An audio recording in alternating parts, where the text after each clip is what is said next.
peu la vérité. Quand tu es ce joueur-là, quand tu rentres, c'est pourquoi la différence entre le grand joueur et le bon joueur, il est là. Le grand joueur, à chaque rencontre, c'est lui qui doit décider. Le bon joueur, c'est peut-être mon jour aujourd'hui. Non. Moi, quand j'arrivais, je disais à Ronaldinho, aujourd'hui, je marque 2.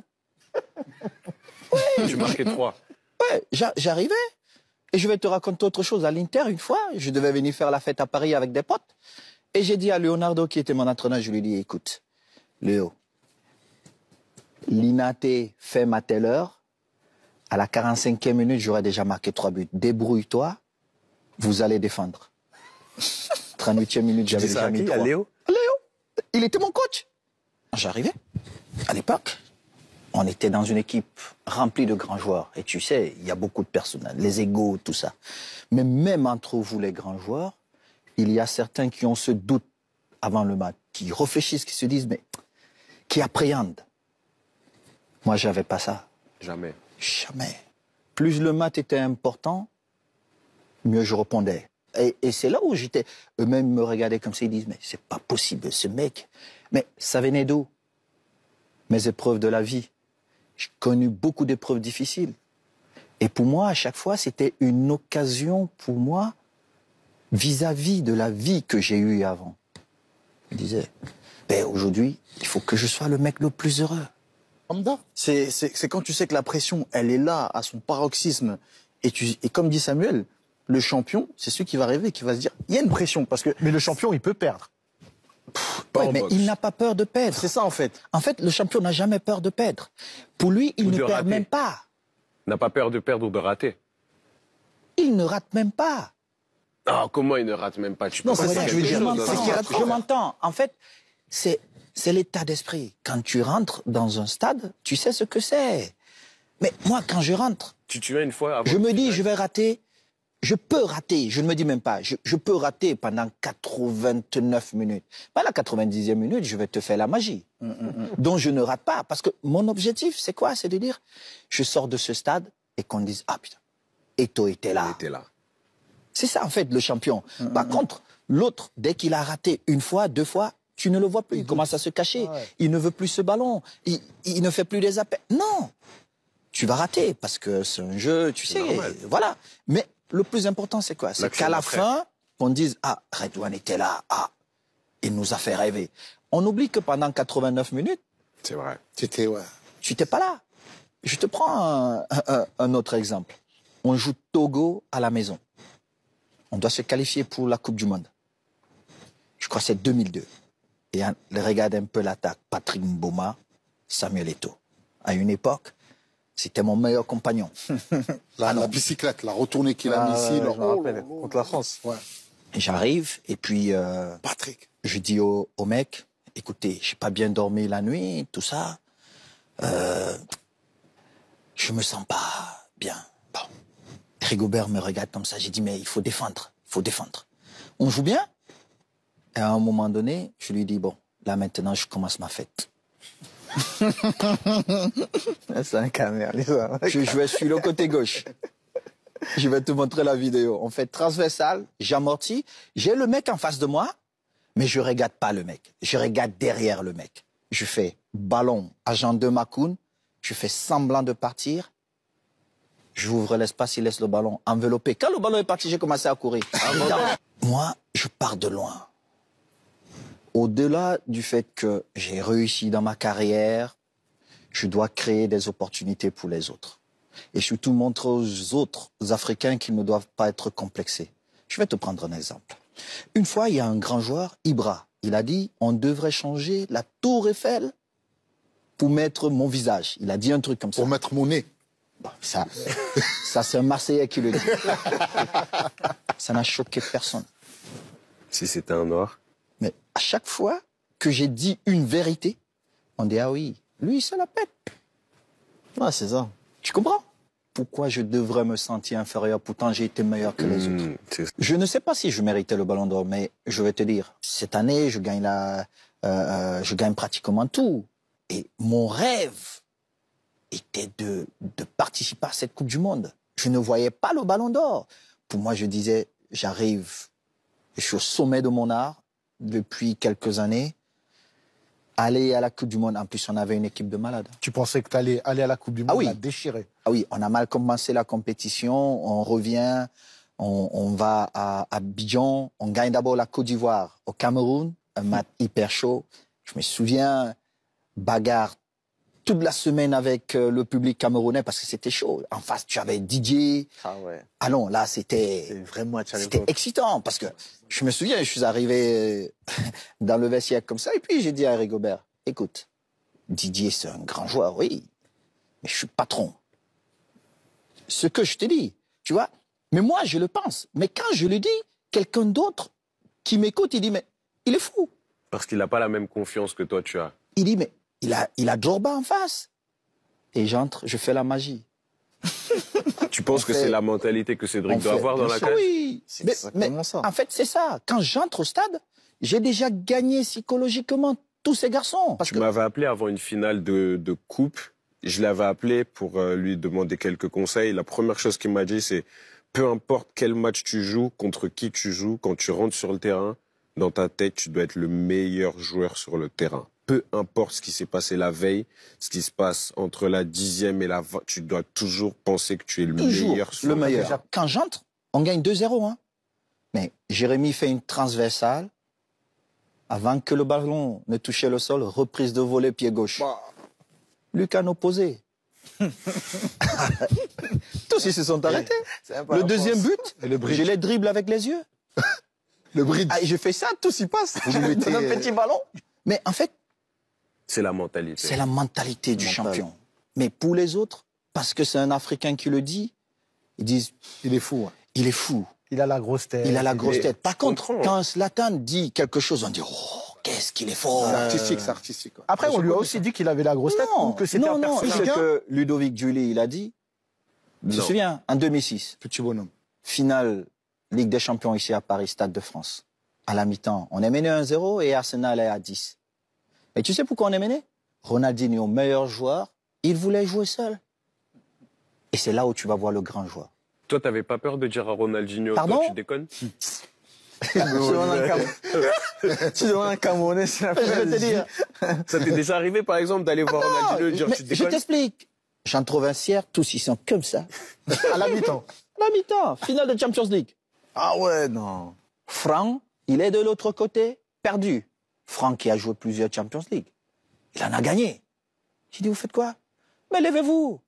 Je vais marquer. Ne inquiétez pas. Ah oui, mais on va rentrer là, je vais C'est marquer. beau, ça, hein. Il dit, mais attendez-vous. Mais je suis en colère. Vous avez peur de quoi? J'ai dit, mais Ronnie, soit tu joues avec nous, ou tu vas sur le banc de touche. Et c'est là où tu vas le grand joueur. Et il nous rassemble, et il dit, je demande pardon. Ronnie Ah, c'est beau. Hein. Ah ouais. Mais parce qu'il sait. La Tu vois compris. l'état d'esprit? Il sait. Parce qu'il rentrait, tu sais comment c'est, finale Champions League, tout le monde la regarde. Il veut sortir, Du lot. il veut être le meilleur, parce que c'est déjà le meilleur. Mais il est le meilleur, Samuel Eto'o croit qu'il est le meilleur. Je veux aussi être le meilleur, mais je dois comprendre que... Tu es dans un collectif. Et c'est ça, il accepte, on rentre, et je marque. Et Julie, il dit, ah mais quand Samuel a marqué, j'ai dit on va gagner. Parce qu'il a dit qu'il allait marquer. Tu vois comment ça joue psychologiquement dans la tête des Mais je autres? comprends. C'est fini. Et en plus, quand nous, on arrive à Barcelone, on est un groupe de potes, mais vraiment des amis. On faisait tout ensemble. Quand tu nous voyais jouer, on prenait du plaisir. C'était des amis qui passaient un moment. Et tu sais ce que c'est?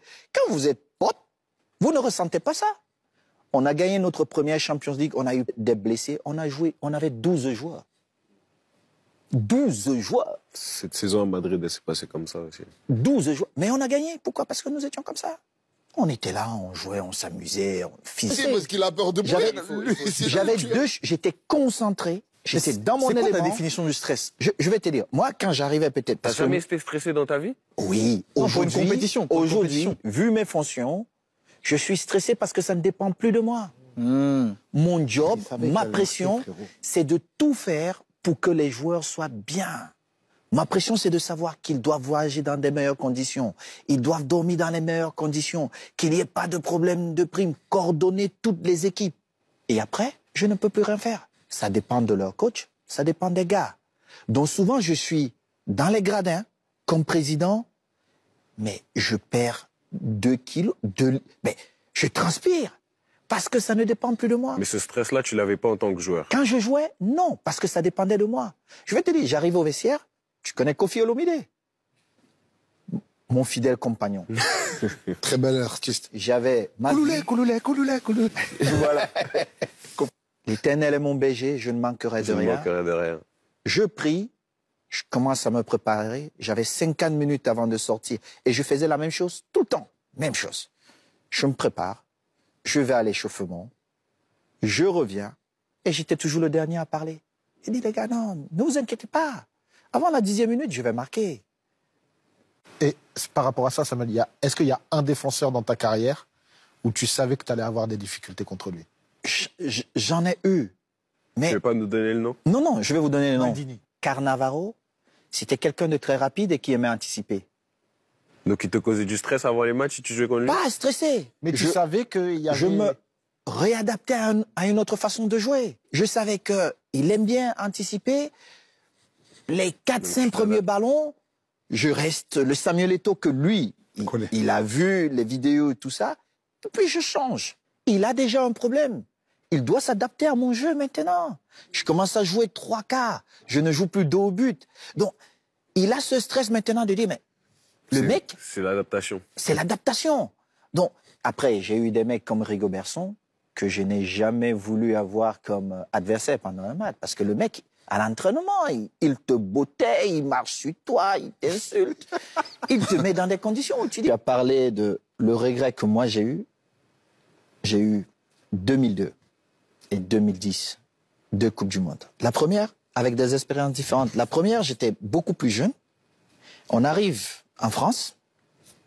Préparation, dernière semaine avant de rejoindre, c'était Corée-Japon. Et on a des problèmes de primes. Et on décide à ce moment de ne pas voyager, d'arrêter les entraînements. Moi, je continue. Tu le regrettes pas aujourd'hui? Et je regrette. Mais je ne pesais pas. J'étais le meilleur, mais j'étais le plus jeune. Donc, même avant de parler, je faisais ça. Tu vois? Et je me dis, à ce moment-là, j'aurais pu dire aux aînés, on a quelque chose de beaucoup plus grand qui nous attend. Mais je te promets, on avait une équipe pour gagner la Coupe du Monde. Oh, Samuel. Mais rien. On sort en 2002. Mais non, attends. En 2002, vous aviez une équipe pour gagner la Coupe du Monde? On sort avec 4 points. C'était quoi votre poule? Coupe du Monde. On avait l'Arabie Saoudite, l'Irlande, l'Allemagne. Et je te dis, on mène 1-0, je dribble je ne sais pas combien de joueurs sur la ligne, je fais une passe à Patrick Mboma sur la ligne. Il rate. Il ne pouvait pas rater. Même ma grand-mère allait marquer. Mais je te dis, jeune homme, il vient vers moi, il me dit, t'es le meilleur joueur au monde, mon petit frère. Il court vers moi, il me dit... le plus petit. Oui, j'étais un gamin, Patrick, c'est magique. Il me dit, t'es le meilleur joueur au monde. On se fait rattraper au score. Arabie Saoudite, je marque, on gagne 1-0, on a 4 points. On joue l'Allemagne. On a au moins 6 occasions de but. Et t'as pas marqué. Face à Oliver Kahn, je joue avec le Perronnet, pété, tout le match.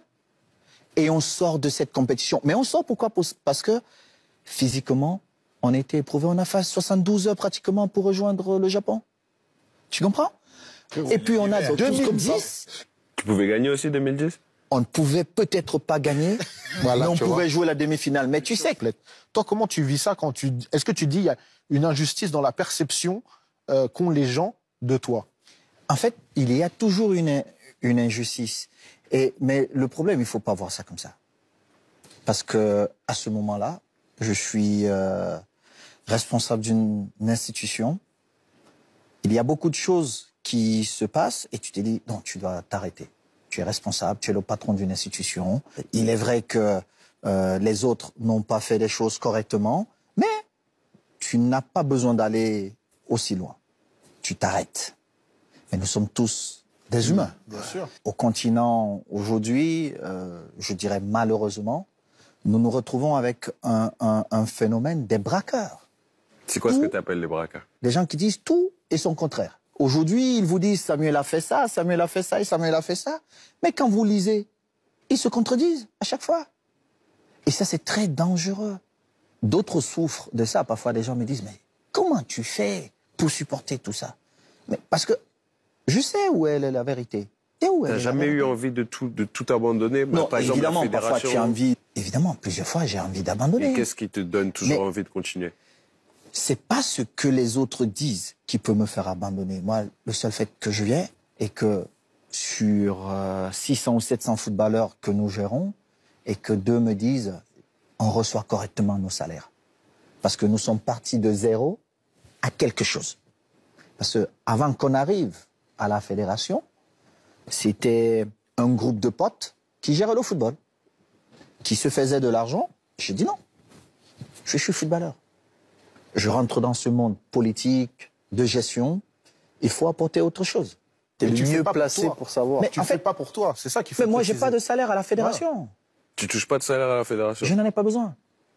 Ah, et souvent, quand c'est difficile, je prends de ma poche, je mets dedans. Mais ça, les gens ne le savent pas. Mais j'ai pas besoin de dire aux autres.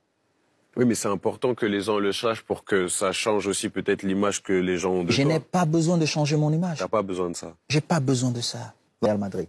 Quand tu achètes un Kylian Mbappé, on dit prime de signature, ce qu'on dit, 100 millions. Mais c'est que le club va gagner 1 milliard. Oui. Toi, tu donnes ton argent gratuitement à quelqu'un. Jamais. On se rejoint. Donc, en Afrique, il faut que les gens arrêtent de mettre les émotions. Quand vous gérez un business, c'est le business. Mais pas le cœur. Et la fédération, c'est le business. C'est pas un groupe d'amis qui attendent que l'argent de la FIFA arrive, de la CAF arrive, que l'État verse l'argent et ils se partagent cet argent. Le plus gros problème, c'est d'expliquer aux gens parce que vous perdez beaucoup trop d'énergie dans des petits combats.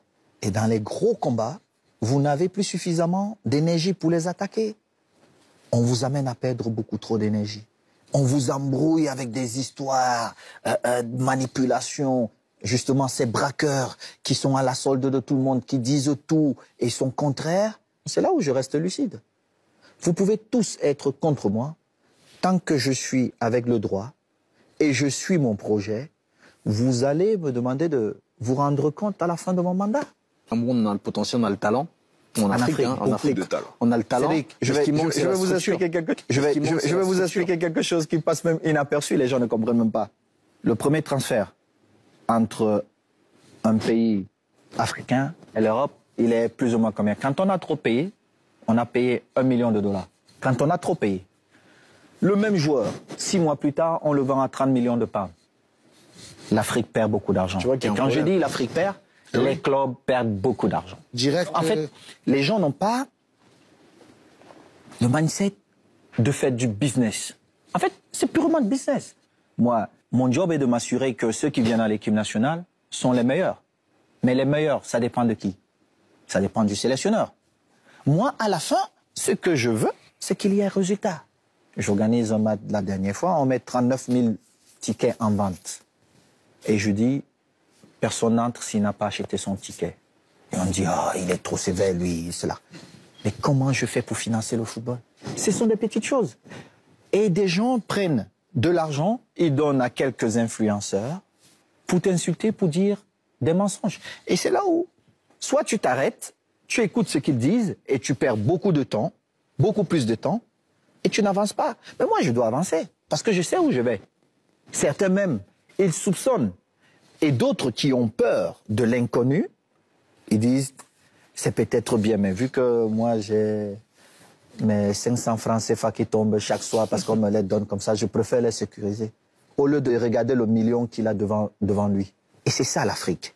C'est pourquoi vous voyez, les gens n'osent pas. C'est pourquoi je t'ai dit, fiston, si tu veux investir, tu viens, 50-50, on crée des écoles partout.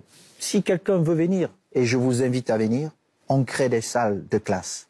On donne cette connaissance-là à ces jeunes. Ils doivent aller à l'école. Je sais bien ce que tu on dis. On doit parce les donner l'opportunité. Ça montre tout simplement que l'objectif principal que tu as, c'est de transmettre. C'est de transmettre, c'est de faire en sorte que l'Afrique évolue. Mais l'Afrique doit évoluer. Mais ça, c'est un travail d'équipe. Seul, tu peux pas y arriver à ça. Non, mais le continent, il est vaste. Même avec 2 personnes, tu arrives. Moi, j'ai pas d'heure. Hein. J'appelle mon... Évolue. Mais l'Afrique doit évoluer. Mais ça, c'est un travail d'équipe. Seul, tu peux pas y arriver à ça. Non, mais le continent, il est vaste. Même avec 2 personnes, tu arrives. Moi, j'ai pas d'heure. Hein. J'appelle mon secrétaire à 4 heures du matin. Je lui dis, écoute, hey, monsieur, tu ne m'as pas envoyé tel papier. Qu'est-ce qui se passe? Explique-moi. Président, je dors. Je dis, mais moi, je dors pas. Pourquoi? On doit travailler tout le temps.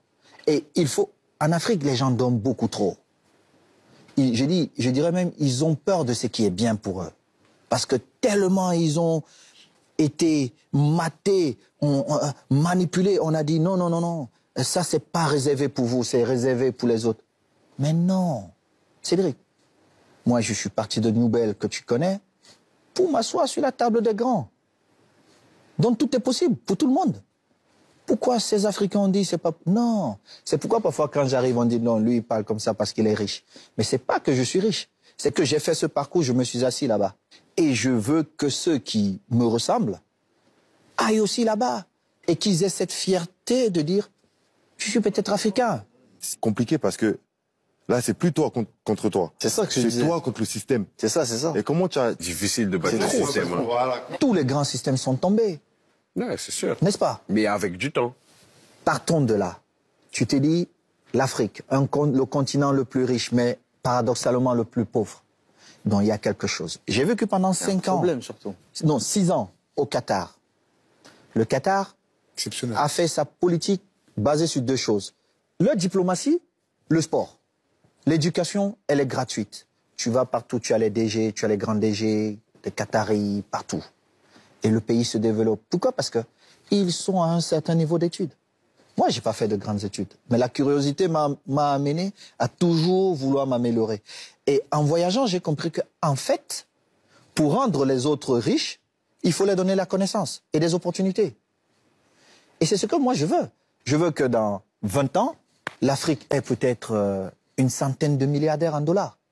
Le rapport de force, il va changer. Il faut se dire, je veux être Abramovich du football et je veux devenir milliardaire. Donc, tu as ton projet, tu le prépares, tu dis, bon, ok, je veux ça, ça, ça, ça. Dans 2 ans, je vais être ici. Dans 4 ans, ici. Toute ma Marqué les 100 buts. Avant de devenir président de la fédération, tout le monde disait que c'était impossible. Mais pour moi, j'avais même gagné avant d'annoncer que je me présentais. Même les amis, mes équipes, quand j'arrivais le soir, je disais, on a gagné. Tous, ils s'étonnaient. Et pour nous, c'était un beau voyage. Mais je ne pense pas que c'est le meilleur voyage parce que j'ai tellement de projets, d'ambitions que je pense... Ça arrive. Ça arrive. Et même les triplés, c'est pas... Ah non. Tu sais, Ils s'en foutent si tu repars avec un ballon. Non, non, je parle de triplé. Il fait Les enfants Ligue des Champions, Coupe Championnat, frère. Tout ça, ouais, c'est beau, c'est un moment. Quand Mais il fait des enfants, tu il fait verras des que triplés. la saison prochaine, si il redevient champion D'Europe. il oubliera le trophée qu'il vient de gagner. Parce que ça s'enchaîne. Et à la fin de ta carrière, tu regardes derrière toi, on te dit, ah, tu as gagné 20, tu as gagné 30 trophées, et tu dis, ah bon, tu n'as pas le temps de réaliser que tu as gagné autant. Mais le défi le plus important ou le souvenir le plus important, c'est celui qui arrive. Et pour moi, j'ai vraiment envie, à l'époque, je me disais, c'était de voir des jeunes à qui j'avais donné des opportunités, aller dans un stade. Et voilà, j'ai vu des jeunes jouer des finales de Coupe de l'UEFA. Tu vois un gamin que tu as pris, il avait 7-8 ans. Il joue la finale de la Coupe de l'UEFA. Et puis je prends mon avion, j'arrive, je suis tout beau. Et j'ai dit, putain, quelle fierté. Tu vois, ça, c'est un beau souvenir. Ah oui, ça, c'est un très, très beau souvenir. Parce que tu as vu, il n'était rien. J'ai eu d'autres à l'équipe nationale du Cameroun. À une époque, j'avais 6-7 joueurs qui sortaient de mon centre de formation, qui étaient à l'équipe nationale. Et ils ont gagné une Coupe d'Afrique. Tu t'imagines? Toi, tu as gagné 2, tu as joué 3 finales. Tu gagnes 2. Tu arrives, tu vois tes enfants champions d'Afrique. Mais moi, j'étais dans les gradins. C'est une reconnaissance. Non, j'étais très heureux parce que c'est une bénédiction de l'Éternel. Mais c'est derrière. On va terminer.